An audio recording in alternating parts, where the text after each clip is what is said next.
Bəzi aşılarımız oxuyur, deyir, alçaqlardan duman qalxar. Bizim alçaqlarımız yox, dağ hündür olar, zirvə olar.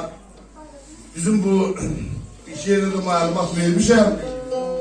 Bu dağlarımızın mərtəbə adı var. Dağ, zirvə. Ondan aşağı yerirsən, yal deyirlər. Ondan aşağı yerirsən, dirsək deyirlər. Ondan aşağı gəlirsən, təpə deyirlər. Oradan aşağı dərənin ortası.